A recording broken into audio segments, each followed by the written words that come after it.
As manufacturers continue their trend of using less gasoline, engines are getting smaller and turbocharged to make up for the lack of displacement, as we saw with the mighty 2023 Mercedes-AMG SL43. But the turbo suffers from a kind of catch-22. Want to perform better at low RPM? You will want a smaller turbocharger that can spin faster but that sacrifices ultimate power at higher RPM. Or go big with the turbo, deliver big to high power, and experience great low RPM or post-lift response.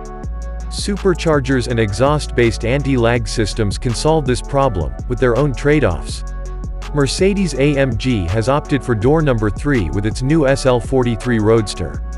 You see, AMG borrowed electric turbocharging technology from the Petronas F1 car, combining it with a 48-volt mild hybrid electrical system powered by a generator on the accessory drive belt and attaching it to the new 4-cylinder SL43 Mercedes-AMG SL43 variant. An e-turbo like this effectively disconnects the turbo compressor's capabilities from exhaust speed while allowing better control over the unit's output, so lag can be reduced at lower speeds without sacrificing huge power at higher engine speeds. It's a true transfer of Formula One technology to the road you can get your hands on, and in a vehicle that Mercedes pegs as the entry-level model for tech-savvy buyers of the AMG SL family, which at launch in America will only include the SL55 and the 8-cylinder SL63.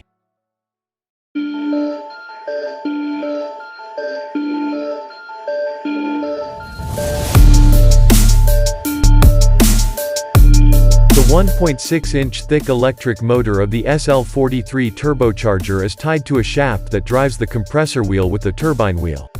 The AMG e-turbo can handle the heat from the exhaust, as it shares a cooling circuit with the 2.0-liter M139i4. Consider refrigerated electric motors and related electronics. It can also handle the insane speeds the turbocharger needs to boost, as the tiny motor spins at up to 170,000 revolutions per minute while being fueled by a 48-volt system shared by the RSG belt-driven RSG starter generator motor unit. The key point of the e-turbo is that it allows the 2.0-liter engine to produce power from idle to redline with minimal turbo lag. It certainly makes for good numbers: 389 horsepower and 354 pound-feet of torque. That's well below the SL55's 469 horsepower and 516 pound-feet of torque, to say nothing of the SL63's 577 horsepower and 590 pound-feet, but not bad for half the cylinder count. And check the engine's power curve. Peak torque of 354 pound-feet starts at 3,250 revolutions per minute and goes all the way to 5,000 revolutions per minute where it just starts to drop. That's diesel-like torque performance of a gasoline engine. The GM 2.0-liter turbo diesel LSQi4 produces 281 pound-feet from 1,500 to 2,750 revolutions per minute. While not as low as in the Reverend range, the 1,750 revolutions per minute peak torque band of the M139 is actually better than the 1,250 revolutions per minute peak torque band of the LSQ.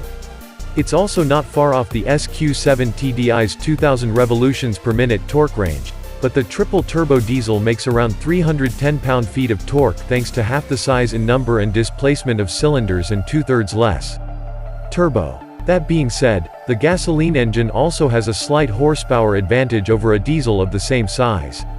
The horsepower curve peaks at 381 horsepower at 6,750 revolutions per minute for the SL43's M139, where the GM LSQ makes a meager 128 horsepower at 3,500 revolutions per minute. While an exhaust-based anti-lag system exists and a supercharger offers low RPM HP and torque gains, each comes with trade-offs that give the more complex e-turbo advantage. Anti-lag systems that use exhaust are usually more polluting and tough on internal catalytic converters. A supercharger requires power from the engine to push air into it to boost, draining power in the process.